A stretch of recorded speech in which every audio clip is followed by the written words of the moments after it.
আসসালামু আলাইকুম আরহামতুল্লাহি ওবারাকাতু। বন্ধুরা, স্বপ্নের কোয়েল খামার নিয়ে একটি গল্প পরিবেশনা করছি, যে গল্পটি বাস্তবতার সাথে অনেকটাই মিল রয়েছে। যদি কোনো ব্যক্তি বেকারত্ব দূর করতে চায়, তাহলে সে অবশ্যই আমার এই গল্পটিকে ফলো করলে অবশ্যই 100% শিওর ইনশাআল্লাহ সে সফলতার দ্বার প্রান্তে পৌঁছে যাবে বলে আশাবাদী। তো বন্ধুরা, চলুন দেরি না করে আমরা গল্পটি শুরু করছি। স্বপ্নের কোয়েল পাখির খামার। গল্পের নাম স্বপ্নের কোয়েল পাখির খামার। গ্রামের এক কোণে ছোট্ট একটি কাঁচা ঘরের বাসিন্দা ছিল রাশেদ নামের এক তরুণ। দিনমজুর বাবার সংসারের টানাটানি খুব লেগেই থাকত। রাশেদ ভাবত, কিছু একটা করতেই আমাকে হবে, কিন্তু কি সে করবে? একদিন গ্রামের হাটে গিয়ে তার চোখে পড়ে গেল ছোট্ট ছোট্ট সুন্দর কিছু কোয়েল পাখি। দোকানদার বলল, ভাই, কোয়েল পাখি ছোট্ট হলেও ডিমটা কিন্তু অনেক পুষ্টিকর, আর খামার করলে লাভও হয় ভালো, ইচ্ছে করলে নিতে পারেন। রাশেদের মাথায় যেন আলো জ্বলে উঠল। সে বাড়ি ফিরে খুঁজতে খুঁজতে নিজেকে টেনশনের ভিতর ফেলে দিল। সে বাড়ি ফিরে খুঁজতে লাগলো বিভিন্ন প্রকারের টিউটোরিয়াল ইউটিউবের ভিতরে, বই আর অভিজ্ঞ খামারিদের কথা। বিভিন্ন প্রকারের তল্লাশির পরবর্তীতে সে সিদ্ধান্ত নিয়েই ফেলল। সঠিক সিদ্ধান্ত নেওয়ার পথ তার শুরু হয়ে গেল। রাশেদ প্রথমে 3টা জিনিস বুঝে নিল। 1 নম্বরে জায়গা, অর্থাৎ তার ঘরের পেছনে একটা ছোট্ট ঝুপড়ি ছিল, যেটা একটু পরিষ্কার পরিচ্ছন্ন করল। 2 নম্বরে খরচ, অর্থাৎ সঞ্চয়ে থাকা মাত্র 2000 টাকা দিয়েই সে শুরু করতে চায়।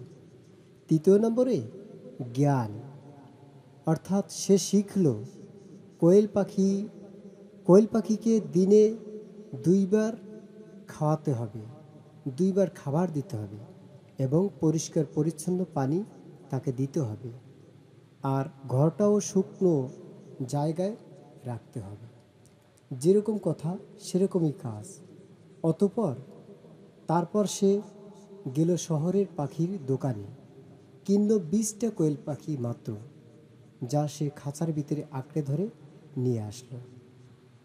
এবার শুরু হলো তার আসল খেলা। শুরু থেকে সফলতার পথে সে পদার্পণ করতে শুরু করল। প্রথমত 1 মাস রাশেদ নিজের হাতে যত্ন সহকারে লালন পালন শুরু করল। প্রতিদিন সকাল সন্ধ্যা খাবার দিল, মুরগির খাদ্য আর সামান্য দানা। দ্বিতীয়ত খাঁচা পরিষ্কার সুন্দর পরিচ্ছন্নতা সহিত রাখা শুরু করল। যেহেতু রসুল সাল্লাল্লাহু আলাইহি ওয়াসাল্লাম হাদিসের ভিতরে বলছেন, আত্মহুরু সাতরুল ইমান, পবিত্রতা ইমানের অঙ্গ, তাই সে হাদিসের দৃষ্টিকোণ থেকে নিজেকে উপলব্ধি করে নিজেকে সিদ্ধান্ত নিয়ে ফেলল যে অবশ্যই, যেহেতু পবিত্রতা ইমানের অঙ্গ, রসুলের হাদিস, এটা প্রত্যেকটা ব্যক্তির জন্যই, প্রত্যেকটা পশু পাখির জন্যই হতে পারে।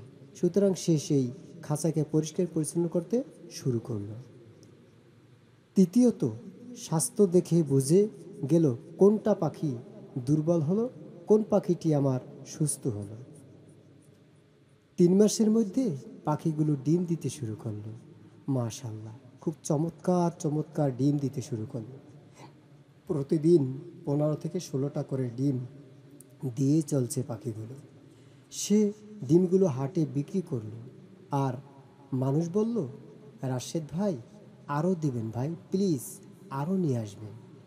বাচ্চার স্কুলে কোয়েল ডিম দেই প্রতিদিন, সে খেয়ে অনেক উপকার হয়, আর আমি অনেক উপকার পাচ্ছি, সুতরাং আমাকে ডিম আরও দিবেন। রাশেদের আত্মবিশ্বাস তখন বেড়েই চলল, বেড়েই চলল। সে এখন 100 পাখির খামার গড়ে তুলছে। পর্যায়ক্রমে চিন্তা ভাবনা করে যে আমি আরও পর্যায়ক্রমে বাড়িয়ে দেব। তো পর্যায়ক্রমে সে অনেক অনেক পাখি বেড়ে নিল। এমনকি এক পর্যায়ে সে ছোট্ট থেকে শুরু করে বিশাল আকারে ধারণ করলো। হাজার হাজার হাজার হাজার পাখি তার খামারের ভিতরে নিত্যদিন মেহমান হতে লাগলো। পাশাপাশি বিভিন্ন দেশ প্রদেশ থেকে চিঠির মাধ্যমে, তারপরে ফোনের মাধ্যমে, এরপরে দেখা গেছে মেসেজের মাধ্যমে বিভিন্ন কলাকৌশলগতভাবে কাস্টমার ক্রয় করার উদ্দেশ্যে তার বাড়িতে ভিড়ছে। আর তিনি খুব সুন্দরভাবে মন প্রাণকে উজাড় করে দিয়ে বিশাল আকারে ব্যবসায়িক হয়ে গেলেন, ব্যবসা শুরু করলেন, ব্যবসায় প্রতিষ্ঠিত হয়ে গেলেন তিনি। বন্ধুরা, গল্পের উপদেশ: স্বপ্ন বড় হোক, কিন্তু শুরুটা একদম ছোট হোক। এটাই প্রকৃতপক্ষে জ্ঞানীদের কথা এবং প্রকৃতপক্ষে জ্ঞানীদের কাজ এটাই। অর্থাৎ স্বপ্ন বড় হবে, শুরুটা যেন একদম ছোট আকারে হয়। কেননা যদি শুরুটা আপনার অনেক বড় আকারে হয়, আল্লাহ না করুক কোনো একটা বিপদ যদি হয়ে যায়, তাহলে আপনি কিন্তু হোঁচট খেয়ে দ্বিতীয়বার ওই ব্যবসায় উন্নত হতে পারবেন না। যদি ছোট থাকতে যদি একটা বিপদ হয়ে যায়, তাহলে তা মেনে নেওয়া যায়, অভাবের সংসার আপনার। সুতরাং যদি বড় আকারে ধারণ করেন, বুঝে শুনে আগাতে হবে, ছোট থেকে বড় হবে। এই জন্য সংক্ষিপ্তভাবে এই উপদেশমূলক গল্পের মূল উদ্দেশ্য হলো, 1 নম্বরে উপদেশ, স্বপ্ন বড় হোক, শুরুটা হোক ছোট। দ্বিতীয় উপদেশ হলো, সিদ্ধান্ত নাও জ্ঞান আর সাহসের ভিত্তিতে। অর্থাৎ বন্ধু, আপনাকে আগে সিদ্ধান্ত নিতে হবে, তারপর জ্ঞান অর্জন করতে হবে। কেন সিদ্ধান্ত না নিয়ে, জ্ঞান অর্জন না করে যদি আপনি যে কোনো পশু পালতে যাবেন, পশু পাখি হোক, গৃহপালিত পশু হোক, গৃহপালিত পশু হোক অথবা গবাদি পশু হোক, যে কোনো জিনিস প্রতিপালন করতে যাবেন, তখন আপনি হেরে যাবেন যদি আপনার ভিতরে সিদ্ধান্ত সঠিক না থাকে এবং সঠিক জ্ঞান না থাকে, প্রশিক্ষণ প্রাপ্ত না হন। তৃতীয় নম্বর গল্পের উপদেশ হচ্ছে, যত্ন আর ধৈর্য হলো খামারের সফলতার চাবিকাঠি বন্ধু। এই জন্য আপনি যা কিছু করবেন ধৈর্যের সহিত, সহ্যের সহিত করবেন ইনশাল্লাহ, তাহলে অবশ্যই তার ফলাফল খুব ভালো হবে।